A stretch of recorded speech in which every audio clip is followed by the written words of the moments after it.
Hello, everybody. We are another week of Around the Hoot, your one-stop shop for all things Overwatch League. What did I say something wrong? You cut out big time. Yeah, like they're just static for a second. Cool. Gotta love it. Anyways, whatever. Y'all know who I am. I'm Mr. Don. We've got Noah, Travis, and Christian here to break all things down Overwatch. So without further ado, let's jump right into it. I think one sort of housekeeping note that we should get out the way. It was reported by Unicorn. I don't know how to pronounce that. Unicorn. Unicorn. There you go. It was they reported yesterday that the key signings by the Shanghai Dragons, while they are finished or almost finished with the visa paperwork, it's not likely that all of those players are going to get to the States until end of March, which is basically at the end of stage 2. And even once they come, it's dependent on how quickly they shift in with the team, whether or not they'll even play. So in all likelihood, they're not going to get onto the stage they're not going to touch the team until stage 3. And Shanghai Dragons are already 0-12. So can we call it now? Can we stick a fork in these dudes already? Yeah, for what? 0-24 Dragons? For any hope at playoffs. They would have to win every other game they play. They would have to play the Florida Mayhem hundreds of times. I feel so bad for Shanghai, just because it's you can see that the team is finally starting to click, because obviously they experienced some visa issues early on in the preseason, and they were having trouble getting everybody together for practice and adjusting to the time difference and everything like that. And you can see that the team is finally starting to come together. And we talked about how good some of these additions could be, especially with the new meta, and they're not even going to get here in time. Yeah. Yikes. Yeah, major rip for that. It's just it sucks because, like you said, especially with the way we hope that these players were gonna be such a huge boost to the team, and the fact that they're not even gonna get there. It sucks too, because we knew about these signings before stage 1 even ended, so it's just super unlucky that it just works out that they're not gonna get those guys and girl there in time. So sucks, but like we've said, this is not a 1-year league. This is an investment. So hopefully with the off season and all of, they may not make the playoffs, but they might get some time to gel together with stage 3 and 4. Maybe not be terrible and just kind of go from there. Have something to build on. Let's not get ahead of ourselves, Wyatt. I mean, we're hoping for the best. We're hoping for the best. Yeah, for sure. Everybody, yeah. Hate to see it happen. Nobody wants. It's mildly hilarious and mostly sad to watch. Nobody wants Shanghai to go 0-24. Yeah, no. I think although at this point, I am curious how long they're going to. At this point, also nobody wants to be the team that gives Shanghai their first win. Yeah, because I was sweating bullets during that Valiant series the other day. What do you mean? The Valiant did fine. Not the first map though was mighty shaky, but it was Hanamura. When they put Kariv on Genji. Yeah. It's hey, we have Grim Reality and we have Agilities. What should we do? Kariv. Put in Kariv, yeah. But they did it. It was fun. You insist. We also had late edition for the Soul Dynasty. Now they have Gambler. So won't be able to play until stage 3. Will not matter. Really? Yeah. Visa issues as well, or just? It's just you won't be able to be confirmed until then. Again, though, I don't think it matters. I think Gambler is a great shot. Not only is a good shot caller, but he's a good main support. He's not as good as Lucio as Toby, but there are few players on Earth who are as good at Lucio as Toby. But I feel like Gambler brings another shot calling voice, maybe another shot calling style, and he can play that Mercy. When we saw Soul Dynasty in a Mercy meta, they looked fucking rough. Let's be real here for a second. They looked kind of lost. So being able to have another main support who can flex onto these things that Toby maybe isn't as efficient on or maybe even just to bring a new shot calling voice to this team might do wonders. I think it's a good addition. One thing I was curious too, like to hear your thoughts on that, because like when they reported it, they said he was going to be the main healer. And I know we've talked a lot about Toby. So like, how do you think that dynamic's going to go in this particular meta? I know you said that Gambler's a good Mercy, but with this particular meta, with Lucio being so heavy, how do you think? I mean, granted, we don't know what things will look like come stage 3. Things could be slightly different, but if they were playing in this meta right now, how do you think those two players would slot in together on that roster? I think it's just like playstyle differences, maybe. Mm-hmm. Yeah, it would really depend on like internal scrim results and stuff. Because on paper, I don't see a reason to take Toby out of a starting lineup where Lucio dive is the meta, because Lunatic High was the best at Lucio dive back in Korea. And you know, Lunatic High. This is not Lunatic High. This is still Dynasty. This is not Apex. This is OWL. And it's differences in leagues and all that. But that being said, you want Toby. If most of the time your main healer is going to be playing Lucio, you want Toby in, because Toby is a playmaker. Toby can make shit happen. Cool. All right, so I guess, or Travis, you have anything else? We have a new hero. Oh yeah, She Literally, pronounces. who gives a shit, man? It doesn't matter. Summer's gonna be too strong anyways. this is the Overwatch League podcast. Alright. We have a new Overwatch hero. We have to at least give Alright. it some mention. She pronounced her name as Brigitta, but we're not Swedish, so her name's Bridget. I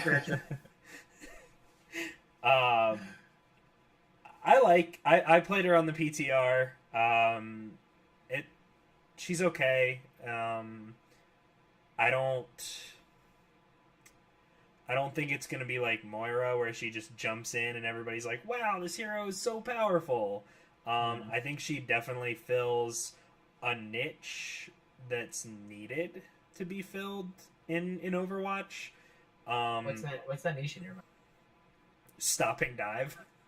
Or giving teams somewhat of an answer to, holy shit, everybody's on top of us, what do we do? Like, in this situation, like, it's giving you because for anybody who may not know, she passively heals by hitting people with her mace.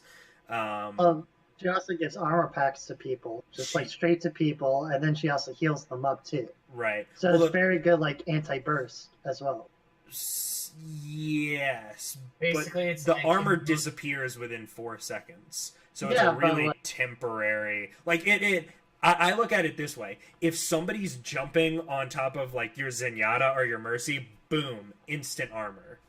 Somebody tries to jump on your soldier McCree, you can pocket them, and then they get armor if they're getting if that person's getting double pocketed by your supports. I think she's interesting. Sombra is going to be really good. Sombra is really good right now in life. Sombra is really good. And Sombra destroys that entire I'm going to camp in this corner and you guys will not remove me ever playstyle. Right. Like her Bridget plus Orisa seems really good. I think they those two champions to me in my mind comprise like this third party, because before, back in the day, it was just like you either played dive or you played deathball. But like if you wanted to stand still, you would just fucking lose. But now they're introducing heroes that are better at standing still and fighting, like standing their ground. Sure. And it's not that Deathball can't stand its ground, but like Deathball would be prefer to roll into you, whereas this like anchor play style wants to set up shop and then just shred things as they come in. But like Sombra's too strong; she just destroys that play style completely. And Sombra's going to be so meta. Not only that, but like you need to be hitting stuff in order for Bridget to be effective. So what if the other team just runs a pick comp? What the hell does she do then? She has to be aggressive, but I mean, she has that 600 shield too. So she can protect some people, but that's one Junkrat clip. That's less than one Junkrat clip. It's a small shield. Like these people, like everybody has to be. It's fucking cute. Everybody has to be directly behind you for it to be effective. Is it how wide is it like compared to Reinhardt? It is as wide as the hero. It's It is like 1/4 of Reinhardt's Wyatt, shield. imagine your traditional paladin, and it's Bridget. That's it. Okay. Just basically Joanna in here, or Diablo, or whatever you want to say. Just use the paladin character from all the other Blizzard games. Not even just like if you ever play D&D and you're just like it's all like that's a standard. Big fat fat shield, fat mace, fat heals, Yeah. fat body. Like, Okay. her ultimate seems pretty good. It's like a super juiced up sound barrier. Yeah, I like that, and I'm wondering if it would give if the ultimate. I think she would need some buffs first, but I'm curious as to whether or not we could see that start to be pushed into kind of like a dive comp or a death ball comp on offense, because some of the pros were talking about the idea that if you win a fight with her ultimate, it makes it easier to win the next fight because the armor that you get from that ultimate stays. Mm-hmm. So, like, I could see her maybe being run as, like, maybe an off tank in, like, a triple tank scenario or something like that. But, like, I don't know about that. I think my curiosity is because she gets that speed boost, and I haven't been tinkering enough to know, but like, does the speed boost from her rally, from her ultimate, does that stack with Lucio's speed boost? Can you have a ridiculously fast team that's suddenly on top of you with like AoE heals and a ton of armor just shredding you to pieces? I mean, Well, yeah, I don't know why you would sacrifice the standard Lucio boost just for like this one ult. You know? Yeah, I'm and not, also- no. I'm saying remember, she's a Lucio melee hero. and She's a and melee Bridget hero. How together. the fuck is she gonna charge ultimate? Like, it's gonna take a while to get that ability ready to go. She's gonna have to heal a shit ton, and she's gonna have to be constantly in the middle of fights. And I think if you're playing, she's just a purely defense hero. yeah, like if you're playing attack, I don't see a scenario in which she's in the thick of things and not dying at the same time. Because like, Sure. she doesn't have any, like, aside from her CC, like, she's good at protecting her team, but like, if she has to blow those cooldowns to protect herself, and then the other team just like repositions or like baits out any of those cooldowns, it's over. Like if you're just trying to protect Widow or something, she has to stand right in front of the What'd Widow. she do The against Widow, Widow? like- Widow eventually destroys her. Because like, no, I'm saying like if you protect your own team's Widow or something, she can't even do that because she has to stand right in front of the Widow with like a shield or something. You know. Widow should be in a position where she can't get to. Yeah. You know? That's true. And also like, I'm just using that as like an example. It's just like very hard for her to protect people on offense. Mm. And like, I don't think it's worth sacrificing Lucio in Death Ball, even though she brings a lot of CC. A lot of the characters that tend to excel in Death Ball also bring CC. Feel? Yeah. Sure. Well, And, I'm like, not saying sacrifice the Lucio in favor of her. I'm saying use them in tandem. You need Moira. You need a Moira or an Ana, somebody who has like big heals. Both Moira and Ana have ridiculous AoE heal potential. If you have a good biotic grenade plus Lucio amp, then everybody on your team can recover insane amounts of HP immediately. Moira does it by herself. Sure. She doesn't need the amp so much. And then like, I don't know, like Lucio relying in my mind, I'm imagining 3 tanks depending on situational heals from Bridget and a Lucio to heal them up, and I'm like, man, that just seems like bad news bears if the fight goes longer than 20 seconds. Like, or not even 20, like 4 seconds. Sure. But I mean, I think it's good to theorize just because the reason that pros are pros is because they take the game that they're given and turn it into something, I guess, useful. Is the best way to Bridget's going to describe be it. useless against Junkrat. Because it's kind of like in Dota 2 when Monkey King first came out, everybody was like, definitely a carry. And then all of a sudden pros are like, nope, he is a 4-position support and he is the best one. Like- I'll say this about Bridget. I think she'll be picked more than Torbjorn and Reinhardt. I agree with Torb. I was going to say I'll agree with you. Yeah, I can't see her Torbjorn, being I picked can't more see her than being picked more than Reinhardt. Reinhardt's ultimate is one of the best abilities in the game. Boy, has if he's got an shit- ultimate, like his shield's bigger, he can. He has block. a fucking. Also, his hammer. Like, let's be real. Yeah. If your Reinhardt's in a position where he can just hold left mouse button in the middle of a team fight and not have to worry about the rest of his team, like, he does a lot of damage. Well, like Bridget does that. She does a Does little what? less damage than Damage? Ryan, but she She also does a heals with her. lot less damage than Reinhardt. Like, she She does also heals not. with her damage. It takes her You 6. need to kill shit though. Like, It takes her 6 swings of the mace to kill a bot in the practice range. bots have like She 200 can health or maybe 150. So she can one shot Tracer with like Full a combo. full combo. You have to get Yeah. a shield charge, you have to get your hook shot, and then I think a mace swing and maybe a melee. No, yeah, she's melee, so a mace swing. And if the Tracer baits any one of those abilities out, then You're fucked. yeah. One, and I think too, like because her shield is smaller, he can't like because Orion can block like Diva ults and all that, and like pulse bombs and all that kind of shit. But like her shield's not big enough to really do any of that either. Like she can't protect you from like spam. Yeah. No, Right. But she could protect you from something big. Maybe. The shield's just for her to get into a fight, really, more than anything else. Yeah, because you'd have to like line up directly behind her.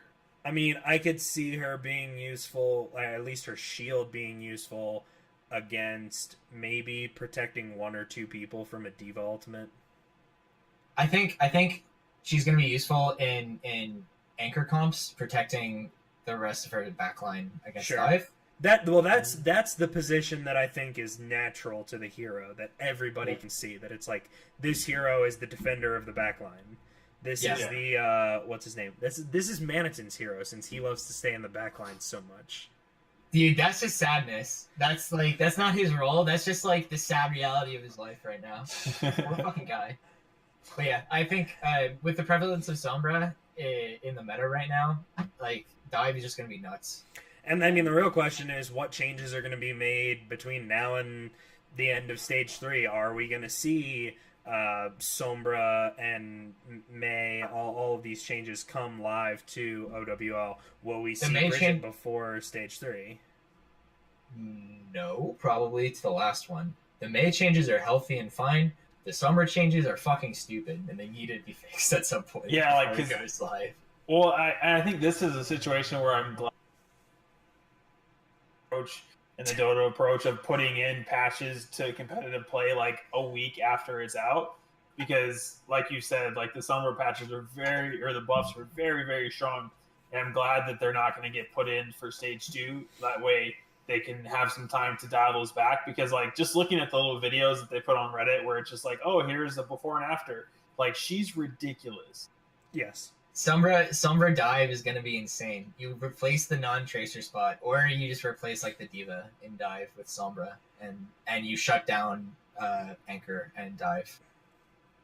It's kind of nice though, if you actually know how to play Sombra. Like, I feel really good about going into Season 9 knowing that I've got, Sombra and Moira in my pocket. It's a good time to be a Sombra main. Yeah, that starts nice too, right? The new season? Supposed to, I think, yeah. Fuck that. I mean, yeah, but like, ugh. Don't play at the beginning of the season. Pro tip for everybody watching. That's when, like, don't wait a week. All the tryhards are playing the first day. Yeah. No, it's not the tryhard. It's all tryhards bad and people. Idiots. Yeah, tryhards and idiots. Like, wait a week. That's fair. It's all the people who are going to rank into bronze and wonder why they're not diamond. If you have a Smurf, now's the time to shine. But yeah. Okay, so let's get into our power ranking as we do every week. Now that we've had 1 week under our belt, we actually do have our power ranking. So at the top, after a little bit of debate within our group, we've got the London Spitfire coming in at number 1. Reprising their Stage 1 ending rank of number 1. Let me get through the top 4, and then we can have some discussions. That's why most of the disagreements are solely because discussions. Yeah, so let me just get through the top 4, and then I can unleash you guys. So okay, so we got London at the top. Number 2, Seoul Dynasty has moved up from ending Stage 1 at number 4. They're now number 2. Houston Outlaws have held at number 3, and the New York Excelsior have dropped 2 spots from 2 at the end of Stage 1 to 4 now. So here we go. So this is our top 4. We've got some other stuff later on for the rest of the rankings, but there was a little bit of a disagreement when it came to London at number 1. Some people didn't agree with that. A little bit of a disagreement. A little bit of a disagreement. So I sprained my eyes rolling them. At so first, let's start with Christian. because Christian is he had the spiciest. I'm the contrarian. He was the contrarian to a complete. It's an interesting fault. way of pronouncing fucking wrong. I will say this though, Christian. If it wasn't for my Dynasty #1, I totally agree with putting Outlaws #1. I have them #2 for a reason. I agree with you that Outlaws are top 2 in the league by a fucking country mile. Okay, so That's not my let me problem just with say my you. top 4 quickly. It's Oh, yeah. Outlaw, Looks it up. Outlaw, Spitfire, NYXL, and Dynasty. All right. Yeah, so he had Dynasty at #4. That was him and Liam both put Dynasty at #4. And Liam that did was it specifically to lowest. piss me off. And it was the lowest out of everyone else because Riley. everybody else besides those two either had Dynasty at 1 or 2 after a pretty fucking strong week 1 from that team. So Christian, give us your thought process Well, as to why you had them ranked there. I kind of approach stage 2 as its own thing outside of stage 1. Agreed. And then Which is fair. I agree with that. I think Dynasty had a really easy week. I know they went up against the Valiant, Wait, but if it's a new thing, then Let everybody him starts finish, off Noah. fresh. No, let him finish. but they looked pretty. I think they had an easy week because they went up against Valiant, which is a strong team, very strong team. I But then resent they that also you're went up saying against easy Pacific matchup Shop. with the Valiant. Valiant And is the strongest they fish in lost- the kiddie pool. Let's be real. Hey. And they didn't True. lose great against the Sharks. So that's why I put them at 4th. And I know with NYXL, they lost to London, and they had 1 win this week, too. And NYXL and London had a harder week than either Dynasty. And then I put Outlaws on top because they beat London, and London beat NYXL, and I consider those things kind of the top 3. So that's like a very transitive property thing. I wouldn't be surprised if these rankings change drastically by next week. This is kind of like a very rough outline. I wouldn't be surprised if this changed drastically. That's all I'm saying. Oh yeah, for sure. Okay, so he immediately posted the ranking, and then our chat on Discord blew the fuck up. Yeah. Because there was quite a bit of heated discussion, and Noah put it all caps, told us to save it for the cast. So we are here now. You're welcome. I'm the only one. I'm the content creation manager, I guess, because like we were about to blow our load on like a random Monday afternoon. Preserver of content. Guardian of content. Get down my fucking business cards.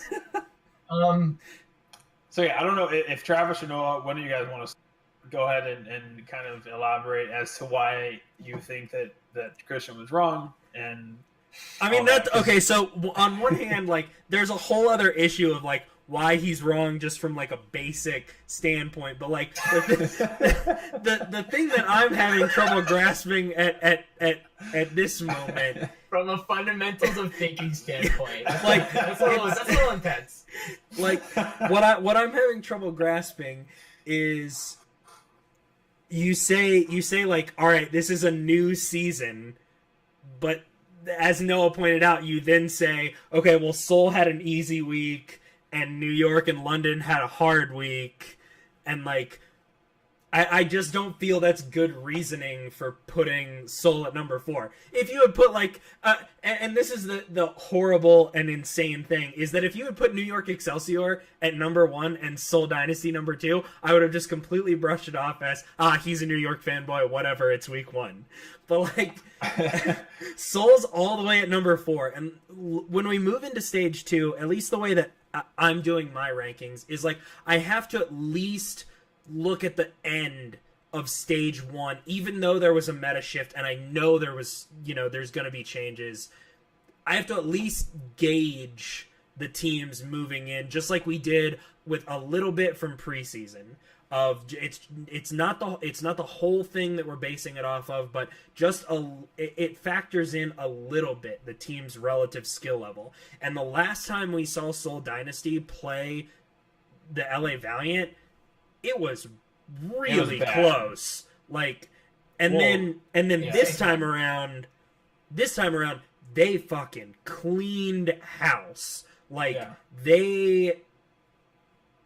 The Dynasty made it look like the Valiant could have done nothing better, or even if they had done everything right, that the score would have still been the same. Yeah. Well, I think that's how dominant that win was over what was at the end of stage 1. I believe, were they top 5 at the end of stage 1, or did Boston edge them out? Top 5. They were top 5. So they were a top Playoff 5 team. contention. What? 2 weeks ago, a week ago. Yep. At the time of their matchup with Seoul, like, that's crazy, and that's why I think Seoul deserves a lot of credit for that win. I will acquiesce that the rest of their week was significantly less challenging than London or New York. Well, then you kind of agree that Shocks isn't a great team, and they were still able to like take it. I mean, yeah, they did drop a map to the Shock. I know you're saying like we should treat this as a new season, but we all kind of agree that Shocks is not looking great at the start of the season. Well, so that's also kind of like, why I put them at 4th. Like, just to before you go, Noah, just to the point, just to clear, like, you know, we keep saying like it's a new season. That's true, but like in terms of standings, like in the OWL's eyes, this is all the same thing. Yeah, it's a different stage, but like their rankings are holding over. It's a new stage, which is why I'm saying in my power rankings, I'm at least factoring in what happened at the end of stage 1, how this team looked at the end of stage 1. As we move forward, how that team looked at the end of stage 1 will matter less and less. Just like how a team looked in preseason will start to matter less and less. Exactly. Okay, Noah, you have the floor. Thank you. I'm going to preface this. I'm a huge Seoul fanboy. That being said, I think that's an understatement. You are a gigantic. Yeah, I've been a fanboy of Seoul since before they were Seoul. Yeah. When they were Lunatic Kai. Dude, hell yeah. I almost bought a Lunatic Kai jersey, but I didn't. It's my biggest regret. They still sell them. I'm not buying. That era has sailed. It's way too complicated of a process. I'm dumb. I don't have time to figure that out. I put Seoul at number 1 because coming into this new meta, I expected dominance out of them in dive. I expected Fleta to not have to solo carry. I expected the supports and the tanks to both play miles better. And they did, right? Coming into this week, I expected New York to play a somewhat similar style to that they did last week, and they could not. They did not impress me enough for me to rank them as like a threatening team. And granted, Arc was gone, and losing your starting main support is fucking huge, especially when your best tank has to flex onto the main healer role, because you lose a lot of synergy there. And Jonak did his damn best to carry that team, even when his healing partner was out. Like, Jonak didn't have to put on the carry pants as hard when Arc's around. Without Arc, he went off. Like that he hit not sleep darts, his Ana, that crazy transcendence play where he blocked a pin in the middle of the team fight. Mm-hmm. Like, he did his damnedest. Libero was quiet. Zabiobi was quiet. Pine was very hit or miss. This is a team that went 3-2, that went to Game 5 and lost to London, who is a streaky team who clearly had some struggle, who had some problems struggling to adapt to the new meta, right? Their other game was against Florida.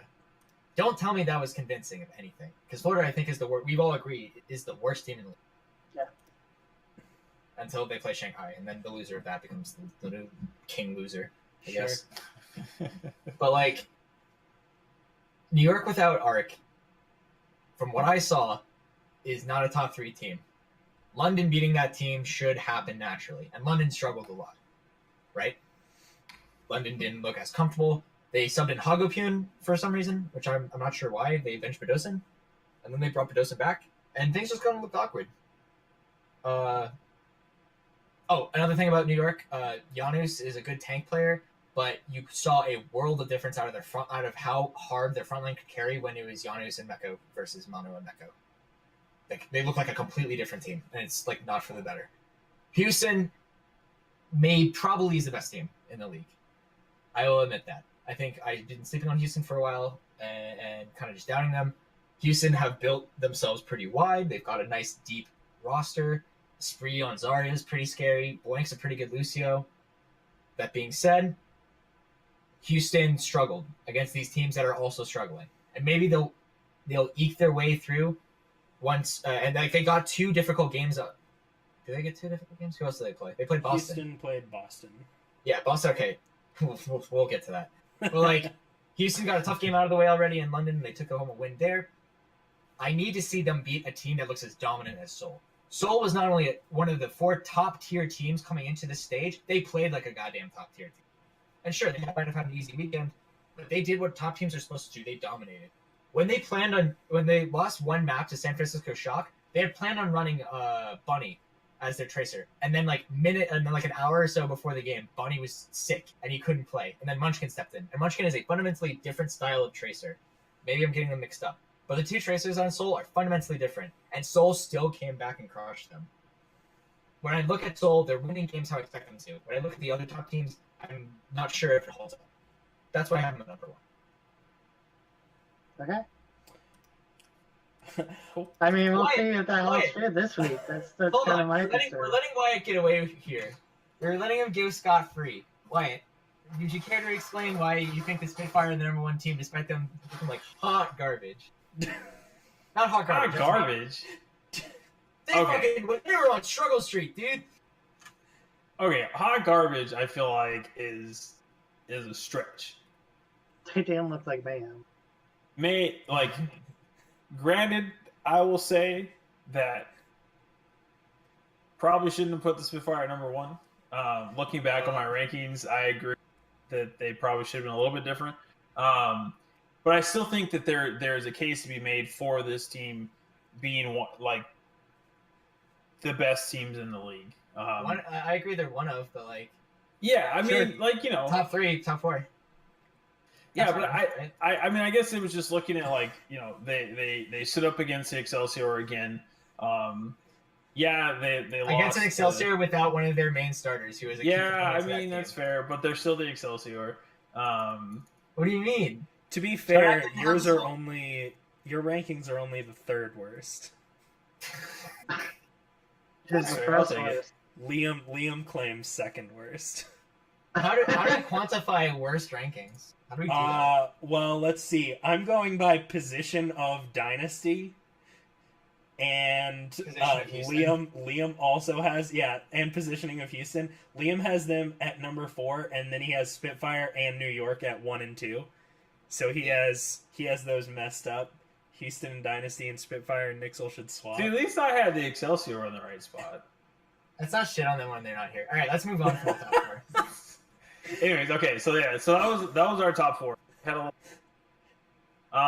going into the rest of the standings. So at number 5, Dallas Fuel jumped all the way from 10 at the end of stage 1 to 5 after a pretty strong week. They got XQC back. AKM Pretty strong week. strong compared to the way they played.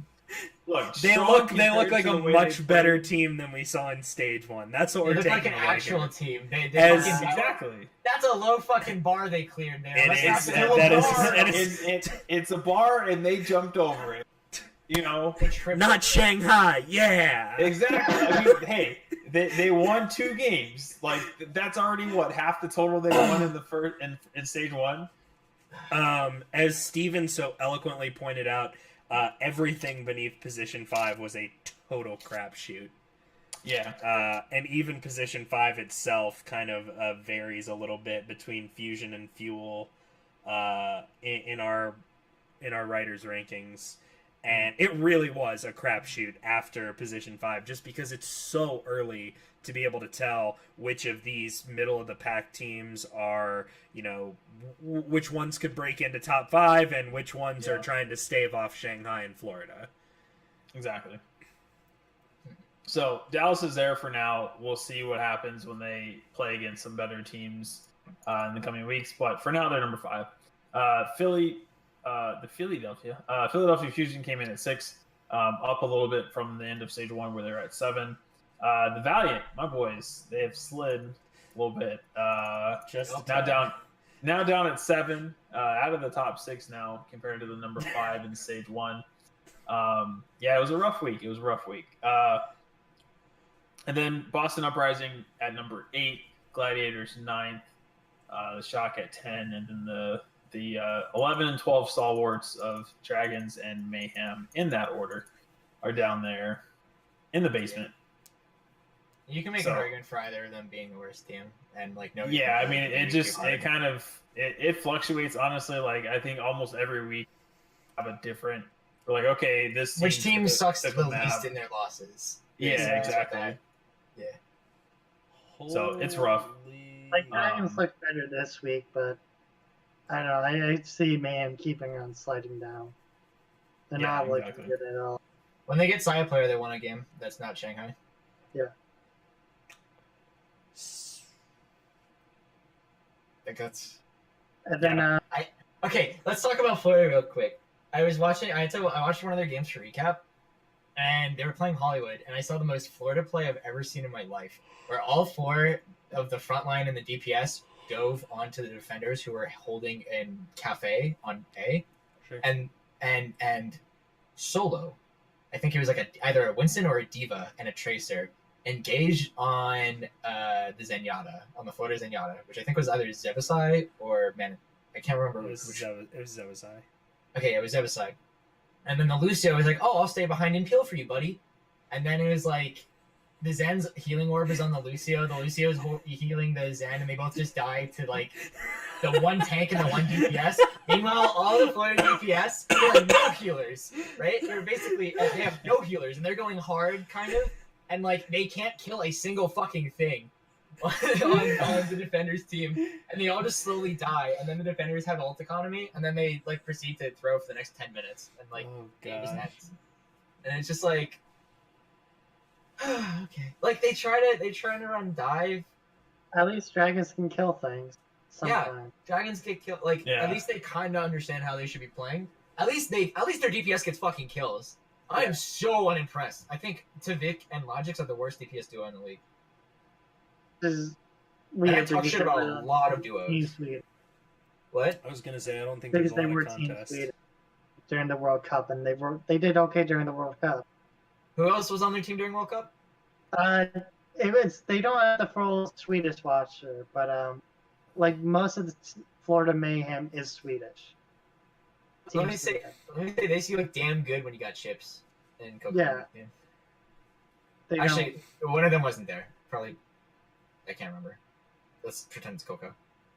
Pretty Chips sure is it was god. Coco. It is Coco. It was Chips and Custo were on that team. Costa, he's Australian. How the fuck did he get on the Swedish national team? Oh, cause reasons. Yeah. Let's talk about predictions. Predictions. Week. Yeah, we really do not 13 have minutes. We do not have a lot of differentiation. We have a few. Because we understand what the fuck's gonna happen. Yeah, like basically, like see, all but of these... that seems bad to me. Usually, when we all have the same rankings, it is a clusterfuck of being wrong. Yeah, like this week. But in this case, I have to say that these feel pretty. These do feel very cut and dry. But the last time we said that, we had our worst week for literally everybody on predictions. I have an upset that's almost made me change my mind like 3 times before the show started. I didn't, but like I'll get to it. We'll get to it when we get to it. I smell an upset though. There is literally no differentiation in the first slate of games except for me picking Dallas over Seoul. So explain to us this one. Yeah, there's my reasoning behind this, and I'll say that I do not have confidence in, like, I'm not sitting here Dallas is gonna fucking blow Seoul out of the water. That's not me. Like, I'm sitting here thinking that I'm kind of playing my odds here. Whereas if we look, so far back, literally an entire stage ago to week 1 of stage 1. We saw Dallas and Seoul play a really close game. And then we proceeded to watch Seoul do fine and Dallas shit the bed. We're back to a rematch of these two teams. We've seen Seoul look dominant. We've seen Dallas look like an actual team again. So I'm essentially saying that... the bar here. Right. So I'm essentially saying that if there was going to be a matchup of a lesser team that had a chance at upsetting Seoul Dynasty, I think it's Dallas because I think they match up well. How so? I mean, I think that evidenced by how we've seen Dallas play against this team before, obviously in a different meta. I know you've got Toby on Lucio now. In the worst meta for Soul possible. Not the worst possible meta, actually, but one of the worst possible metas for Soul. I mean, I think Dallas had I'm going to call them the new look Dallas Fuel, just because Taimu's not really playing hit scan anymore. They've got AKM and Rascal playing hit scan. They've kind of moved Taimu to tank. Rascal's playing projectile. And then occasionally McCree flex. They need to. Okay. But we see that Dallas is getting wider, essentially. And to me, while Soul is good at what they do, with the exception of last weekend against San Francisco where they had to improvise, I haven't really seen Soul get wide. And that may be because they don't have to. Like, if you don't have to show your cards, don't show them. But right now, I haven't seen it, so I'm not necessarily going to bank on, oh, well, this is definitely going to be the way it is. So I think that's the only upset I called this weekend. And let me tell you it, Hale. If that's the only thing that I get wrong, I'll be a happy boy. Let me tell you all the tale of a happy old group of bandits known as Lunatic High. They didn't give a fuck what anybody else played. They were gonna run dive and they're gonna run it up your throat and they're gonna win a lot of games because they're really good at it. Back in Apex, they had the same problem. It's like, what if the meta changes? And the meta changed. You know what happened? Lunatic High didn't give a single fuck. They adapted maybe one or two heroes, and then that's it. They play the exact same playstyle forever, and this is that playstyle. Nobody beats Soul in this patch. I lied. People will obviously beat them because there's parity in the league. Because it's they don't give a shit on fucking Metabellum and Flashlux anymore. They took the best part of Flashlux actually. Their DPS, every DPS that's on Soul Dynasty right now is a strict upgrade over Lunatic High in terms of mechanics. Soul doesn't need to go wide. Soul just needs to go in, and they're gonna do it. So yeah, I mean, everyone else agreed with that pick except for Travis. We all think Soul will win. Same for the next two picks of the day. LA Valiant over. Here's the real question: will Ryu try to flex randomly and go Mei for an entire round and tilt the shit out of his team? No, because he does that sometimes. If you notice, whenever Soul goes up 2-0 or 3-0, he'll just randomly play Mei for an entire game. Just be like, yeah, I'm just gonna do it. He's literally trolling in LA. I don't think so. He's done it. I mean, they need a clean win just to get into placements for playoffs. They need clean wins then, and they didn't give a fuck. Yeah, Well, yeah, I mean that that. It's also Soul are a weird beast. They'll do weird stuff, and nobody will, and they'll be like, "Oh, we just didn't play well enough." When you're like, "Why the f are they trying?" It's Soul stuff, man. So let's see. We have everybody has Valiant over Shock.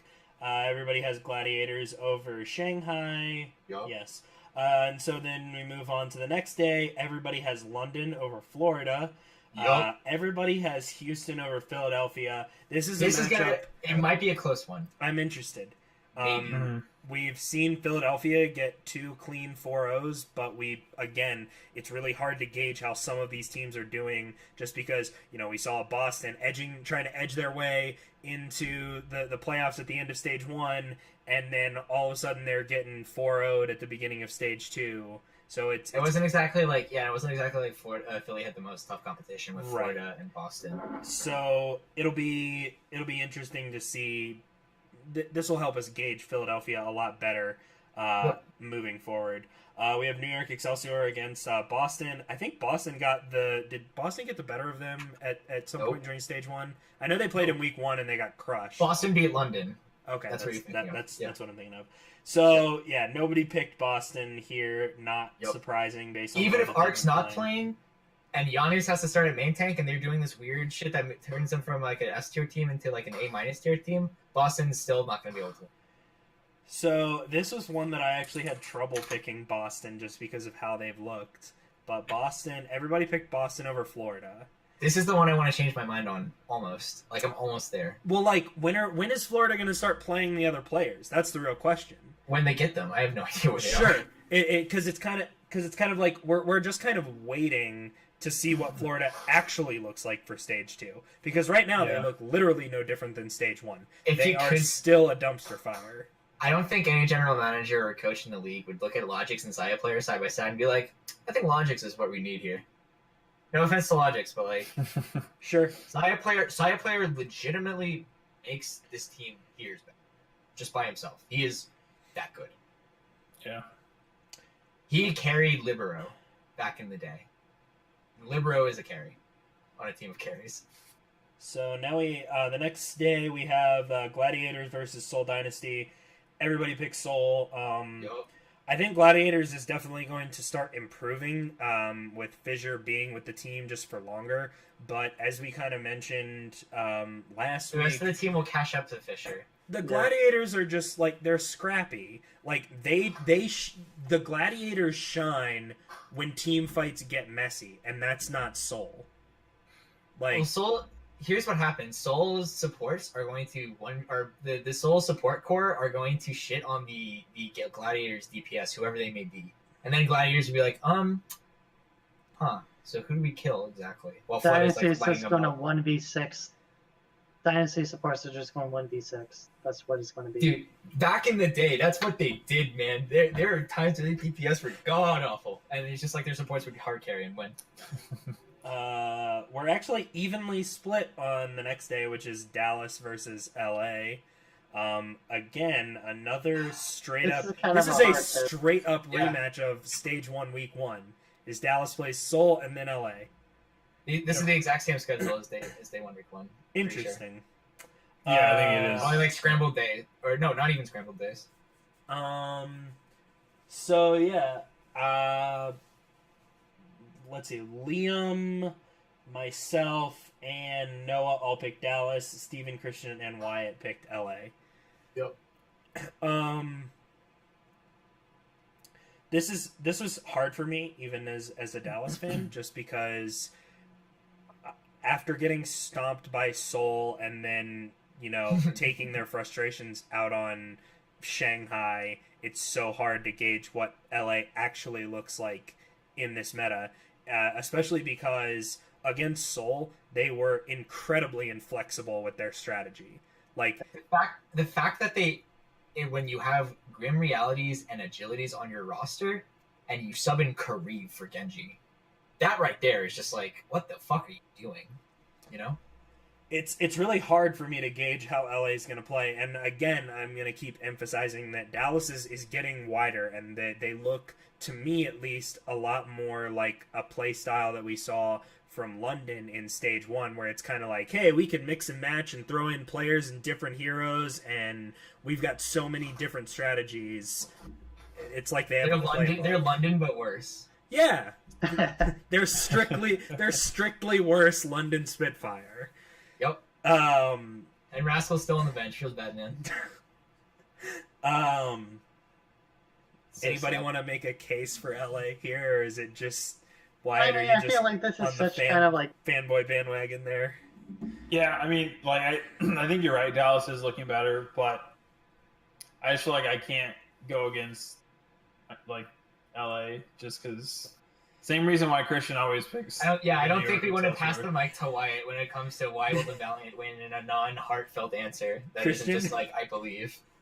I think that, the Dallas looks strong. I think this is the first true test for Dallas, and I don't think they'll really win it. And I think it's because Valiant are a little bit more flexible than Dallas. And I think we keep talking about flexibility. How much does that realistically fucking matter? Like, there's flexibility in like what strategies you can bring. But, like, if you're just really good at a strategy and the other team isn't good enough to counter it with, like, the counter... Alright, let me put it like this. I think Valiant's better at more maps than Dallas will be. What's the map pool for that? That's going to be really important. If it's Volskaya, then Dallas wins the map automatically. Because nobody beats Envious on Volskaya. Nobody. It is Hanamura, Nepal, Hollywood, and Watchpoint Gibraltar. Okay, those are maps that Dallas can lose. I still think I give the edge to Dallas primarily because a lot of those maps are good soldier maps and AKM's a beast. B, I don't know what's going on with LA Valiant support core, and this is a problem. because Verbo is the Lucio specialist on this team, right? But they did not look good with Verbo plus Unco, to the point where they had to sub in Kareev, which makes me think Kareev is a big shot caller on this team. And when you have your Mercy main on DPS, because you need that shot call, it's like the same problem with Fuel, right? Putting Taimou on Winston, only they put XQC there and they plugged that shot calling hole pretty well. To me, I don't think Los Angeles is still trying to figure out their team identity. I think either they might bench Unco, but Unco is a big part of this team. They might bench Verbo, who's their Lucio specialist, and force Kareev onto the role.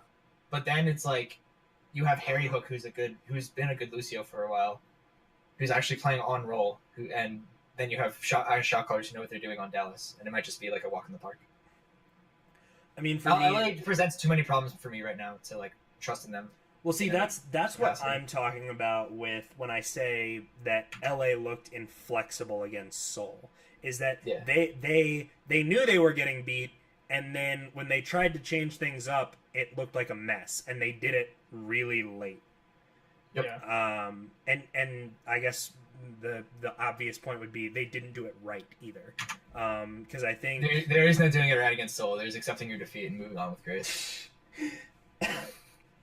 All right, so moving on from that, let's see. Everybody picked London over Philadelphia Yep. on the next day. The only person who did not pick Houston over the New York Excelsior is Christian, and Well, I'm I'll deeply give you concerned. 3 guesses why. I'm deeply concerned that it's just going to be another one of those where he's right in his blind New York fandom. And blind Yeah. loyalty. It's happened so many times before. The faithful shall be rewarded.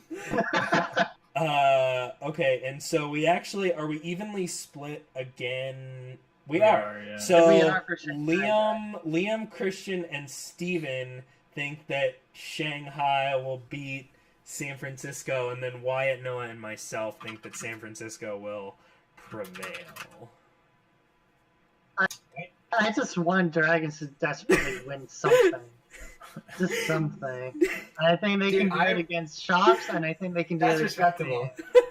That's respectable, but like, Christian willing Shanghai to victory here. He's like, please Ow. take all of my powers. Take all my powers, Dragon.